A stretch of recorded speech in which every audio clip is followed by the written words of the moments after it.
So I asked AI to give me some of the hottest topics, hottest conversations that people should be having right now, and I'm about to share them with you right now.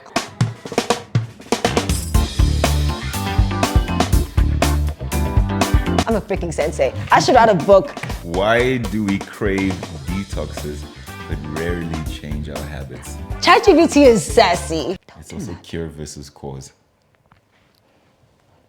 Like, We've got poets here. You even hear the voice. There's also cure versus cause. Reba Kamasi. do you think we actually want healing or we just want a relief? I feel like I'm in therapy all over again. I haven't been in therapy in a while. At least you've been. Hey man, our parents fought in the struggle first to go to therapy. Amandala. Bahumi. First question. Can gratitude... Hold on, my armpit's itchy. Ask again. Hey, wow. I bathed. Can gratitude actually change your brain? Yes, because the Bible says so. That's like number one, obviously. I don't know if it's changed your brain, but I'm pretty sure it can change your mood. Science said that it can change your brain. I know that gratitude can change your mood. It can change your outlook on life. But I have a strong spiritual belief that it can change the output of your life, pretty much like how your life turns out. I think when you're grateful, here's the science behind it, because yes, we can say because the Bible says so, it is what it is. But what I believe, at least, is the science behind it is that the more grateful you are, the more aware you are of your opportunities. So because you are so grateful of the things that you have around you, you know how to maximize them better. You know? And so then now you're like, okay, I can use this, Whereas when you're not grateful, everything is a problem and everything. So like you see everything as obstacles instead of opportunities. So you can't seize them and then your life sucks. So that's the practical way of looking at it. But otherwise, because God said so. Period. Nice. Why do we crave detoxes but rarely change our habits?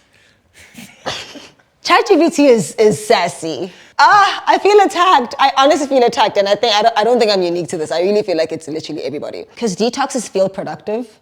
Sometimes you will, I can't think of an example right now, at least I can't think of one quick enough. But you'll change one thing in your life and think that you're making progress, but you haven't really changed a core element. And I'm not saying that like these surface level things that you change don't add up eventually, but I think that sometimes we focus too much on the surface level changes, and because we make those surface level changes, we implement them so consistently, we think that we're making changes, but we're not. We're actually just like manufacturing happiness on a daily basis, and happiness is not long lasting. Whereas when you change something at the core, that's when you get to experience true fulfillment. So the detoxes make us feel like we're doing stuff, but like it's only like just like a brief period, and then you end up coming back to the same circle, and then you're like, oh, maybe I need another detox. No, you need another habitual core value, difficult change more often than ever. So yeah, I'm a freaking sensei. I should write a book. We should like grayscale my things. Like. So it's basically like treating the symptoms instead of the actual cause. Yeah. You're smart. You should be here. I think one of the things I learned about growing up is consistency. So it's like the whole thing of a marathon versus a sprint. When you're younger, you want to do things that are quick. Sprint, detox, quick, this, that. Yeah. Whereas being an adult and life is really about consistency. And habits are about consistency. Whereas detox are about just like quick fixes, like you said earlier. Reminds me of I've never read it, but I know about it, like the book Atomic Habits, where it pretty much teaches you how to just make daily, just like incremental changes that seem like they're small, but it's small changes in what matters. And then you end up realizing that you've created a lifestyle. So you don't have to keep detoxing. It's just like you're making those small changes. But because we don't see the small changes like make big differences, we're not making a change. And so we prefer the detox where you make a 1 week change and it feels like something's changed, but then you go back to the same. It's also cure versus cause. Like, we've got poets here. You even hear the voice. The voice is even poetic. Like, it's also cure versus cause. Reba Kamasi. Zebro. Next. So, okay, how do I even ask this? Because I feel like it's very important how I ask it. Ask it in a deep voice. The problem, right, with looking for the one. Sure. I think the problem with looking for the one is we're looking for the perfect one, and there isn't one. So I don't think there's a problem in thinking that there is like someone for you. Is there like one person for you? I don't know. I know that's like a debatable thing. But I think that the problem within that is the fact that it's not just that we're looking for the one. We're looking for somebody who fits this criteria, and we think that they exist. Especially when that criteria is like, you're not even it. Like you can't even achieve it like on your best day, you know? And so, yeah, I think, yeah, that's the long and short of it really is that like, that's the problem. No one's perfect. There isn't a problem with waiting for the right person for you, but maybe we just need to reassess what right is. Right is not perfect. I'm twitching. That has to be God. God is clapping for me through my eye. He's like, anyways. I don't think I should be here. Like, I feel like I always want to comment. Like, No, that's a good thing. That's I always want to actually a end. good I'm like, No, you know what we need? Like, we actually need a podcast episode, guys, where it's literally like, so especially like with these topics. So when we choose the topic, we definitely are going to have like, I would love for you to at least be part of it, you know? I'm like, when we do this thing. I think it should be, the question should be looking for the one versus trying to be the one. Because you should be focusing on being the one, and then that will automatically attract the one. I'm gonna leave it there. Okay, Sensei. Beautiful way to Okay, philosopher. Plato's got nothing on you. You don't have to look for the one if you are the one. Exactly. All right. Yeah, nah. Is manifestation just privileged language for planning?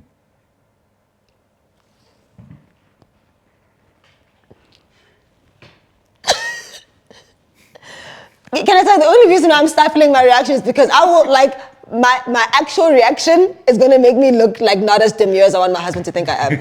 Like, that is wild. Is manifestation just privileged language for planning? Wow. Ooh. In a sense, that's actually so deep. Because actually, I don't think that manifestation is what people think it is. A lot of people think that manifestation is, to put it reductively, vision boarding, right? So you take a picture, cut it out, stick it on a piece of paper, put it on a wall, and it's going to manifest. But to be quite honest, and this is why I mean, it's a biblical principle, but obviously the Bible is just way deeper with it, is that like, God says, write the vision down and make it plain. People literally in there. But then it says, so that whoever, I'm paraphrasing, but so that whoever can see it can run with it, right? And what it essentially is that image, it kind of, I think this is the science as well, but it kind of like works with like your neurons and stuff, where like when you look at it, you are more encouraged to work towards it. Now you're not just looking at it, now you are researching. Like when you look, you're like, actually, I want to be, where are like auditions at the, you know what I mean? Because you saw that, and like you are, it's a consistent reminder. And I actually think that, okay, I was about to say something that I can't prove.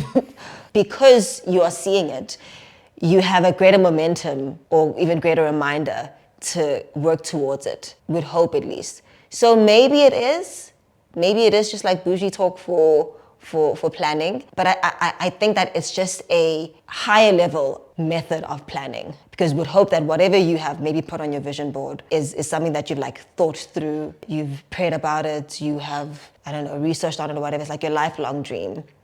And so these are like, just like your intrinsic, like your internal, like your deep desires. And so it's plans that you'll work harder on. Then, yeah. I think I would disagree with you on that one, Yeah. right? For me, manifestation is an action of planning. You know, we talk about faith, Yeah. right? Faith without actions is useless. The action is the manifestation. This is more like in a spiritual sense. You can plan. Then are we saying when you plan ahead, you're manifesting? Yeah. Because I'm a word geek, right? So meanings and etymology and stuff are like my thing. So before I even talk out of my ass, I want to make sure that like I even know what the word manifest means. Clear or obvious to the eye or mind. Show a quality or feeling by one's acts or appearance. So demonstrate by evidence of, prove. Become apparent through the appearance of symptoms. If it says what? Show Let's ask Google difference between... manifesting and planning. Yes. Google says manifesting focuses on bringing desires into reality through concentrated thought, belief, and the principle of attraction, while planning involves a strategic step-by-step process to achieve a defined goal through actionable tasks and defined timeline. The key difference lies in the approach. Manifesting is about setting intentions and aligning one's mindset with desired outcomes, whereas planning is about creating concrete strategy and executing practical actions to make those outcomes happen. For me, manifesting is more about focus. It aligns your focus. And what it does is that, for me, it is planning, but on a different level. Planning on a mental level before you put down the things on the physical level, as in like the plans you write, whatever auditions and all of that. You have to get into a mindset where you can show up in the audition, you know, show up as your best self. You've already thought of what you can do, what you can't do. You're mentally prepared. You're removing all the noise, all the distraction of everything else, and you're focusing on what it is that you want. So when you focus on that, then everything else can come easily. It doesn't mean that you're not doing all those other things. It just means it flows easier. So I do think it is planning, but on a different level. So like on a mental, spiritual kind of level. And then the planning that we know of is the physical writing down. And which flows from that. Yeah. I was gonna say, like, actually, even just by Google's explanation, for me, they overlap. Like, it's literally one and the same thing, because to assume that you don't put thought in planning is to because according to Google, manifestation is to place a greater emphasis on thought, right? Planning requires thought, but I think that when you manifest, it's deep thought. Like you are very intentional about what you're thinking about. Is manifesting not more visual? Whereas planning is more like planning is visual too. But You write the plans down. I mean, when you plan your day, for example, you either have like a note-taking system. You can visualize the thoughts in your mind. Let me make an example, right? If I was planning on getting a car, right, I'd have a step-by-step process as to how I'm going to get to the car, right? But if I'm manifesting a car, I'm picturing myself in the car, whereas I don't even have the car. But that's not manifesting. That's dreaming. So here's the thing, even in that, there's a certain level of manifestation that you need to have before you can plan. You cannot plan without a certain level of manifestation. So you can't sit down and write down a plan of, I'm gonna get this kind of car, because for you to get to the point of this kind of car, you need to think about it. You need to say, I want a 7-seater. I want a Jeep. It's so crazy that I agree with you guys, but on a vice versa. No, but I don't know if you get what I mean. No, but what I'm saying is, you all need the to more think reason for about us it. to have this conversation in another podcast episode, because we'll go on forever. Yeah. Please, next question. All right, let's jump into the next one. Yeah, this clearly needs like Its own chat. This is why we also need the viewers to, comment and let us tell know. how Let they us know. Is this full pod worthy? All right. Are we confusing independence with isolation? Oof, yeah. Yes, definitely. I actually don't, at the core of it, believe in independence. We can even be independent as a community. I mean, I understand, like in the sense of like independent states, independent countries, things like that. But I don't think that anybody is solely dependent on themselves. I don't believe in the self-made theory or epidemic, whatever people want to call it. I don't believe in independence. Like you come onto this earth very dependent. You are, I can't think of another word. You are dependent on something or someone. So for people actually end up doing that, either physically or in pursuit of their desires or their dreams, where they'll either physically isolate, with hopes to being independent, or they will push this, excuse me, I don't even eat. What am I burping? They will push this self-dependent, I'm going to do it by myself, work it out myself kind of thing, which is the biggest, because you'll have to make a call somehow.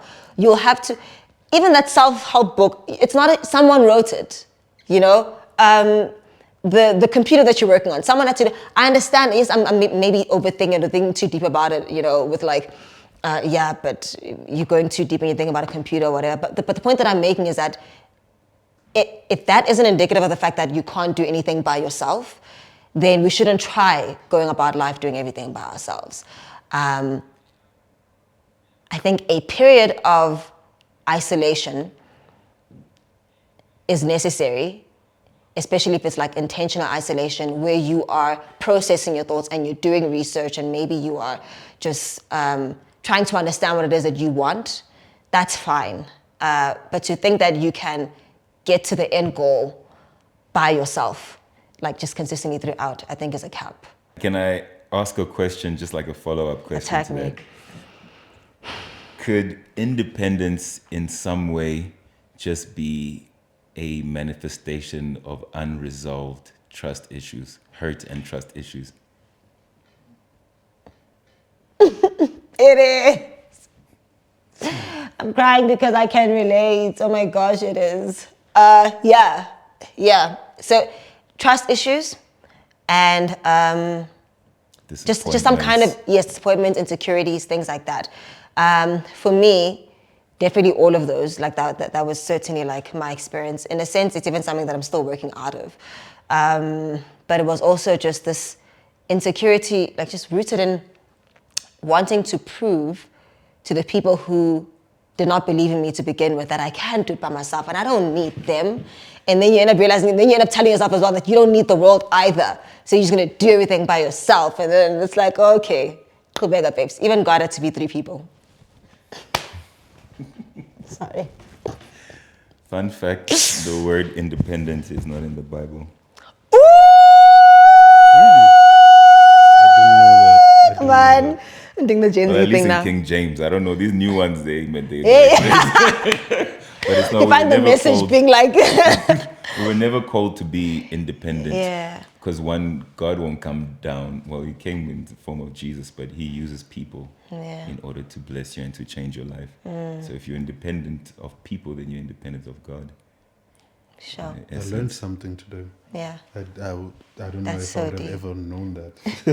By the way, I think I don't know if I said 3 people or 3 persons. Let's use 3 No, persons yeah. for accuracy purposes. I think they got you. Yeah, I hope they, hey, bruh, they'll bite this thing, and then you find yourself trending on something. They're like, yeah, she's a false prophet. And you're like, I wasn't even trying to be Hectic. So the next one is, I'll just give you a young 2-in-1. Right? If there was one thing that you could fix about your industry, what would it be? And where do you see the industry heading in the next 3 to 5 years? Sure. Your one thing is tough because I feel like the one kind of overlaps into the other one. This is just top of my head. If I think about it deeper, maybe I'll come up with like better ones. But top of my head, the financing. And I think that will fix my second one, which is the value or the production value that we come with. I wish our industry had more financing. I actually think it does. I just think that it's misused or misdistributed. That's not even a word, but just incorrectly distributed, And so because of that, it's just the quality of work that we produce isn't what it could be. And if it is quality, there's generally a group, and which is more often than never the actors, or even in the socially accepted hierarchy. I'm not saying that in terms of how people are, in terms of people's value. Even the people that are beneath the actors, those are the ones that end up getting the lower end of the stick. So if there is financing in movies, whatever productions that they are, it's not evenly or at least fairly distributed according to what you would deserve. The funding and the level of work that we produce could go hand in hand. Yes, we can talk about talent and whether people are capable and all that kind of stuff. That's that's another conversation. It's a conversation for Yeah, but at the core of it, I think if we can fix those two. And where do you see it heading within the next 3 to 5 years? Oh, Jesus, that's a good one. With me in it, it's going in a really good direction. I think it's sure. I don't know. I'm hoping that it's going to improve. Right now, I'm just feeling a little pessimistic about it. So maybe, through prayer and whatever, everything will be fine. In terms of how, like, the quality of work that we're producing, it's definitely improving. I'm also seeing a lot of, and I'm not just talking about like the industry in South Africa, but like globally, I think that the world is really focusing on Africa. And I honestly think that it's South Africa. And that's just a personal observation. I do see a huge interest in what we're producing. And so I think that at least in this season, we should be more focused on what we're good at, what we know, our stories, our culture. But like, I don't like using the term our stories because sometimes I feel like we usually look at, whenever people say our stories, they're looking at the struggle side of our stories more than anything. And it's like, we're so much more vibrant than that. So if we look at that now and we start producing that kind of content right now, my God, like, we are at such a great advantage, prophetically as well. She's saying we're getting out the hood. We are. However, the pessimistic part that I was talking about was that if we exercise the spirit of Ubuntu that we so greatly,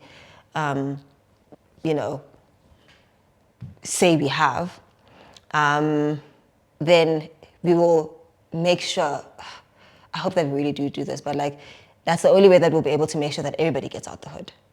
I mean, we don't even have to use the spirit of Ubuntu. Let's just be fair.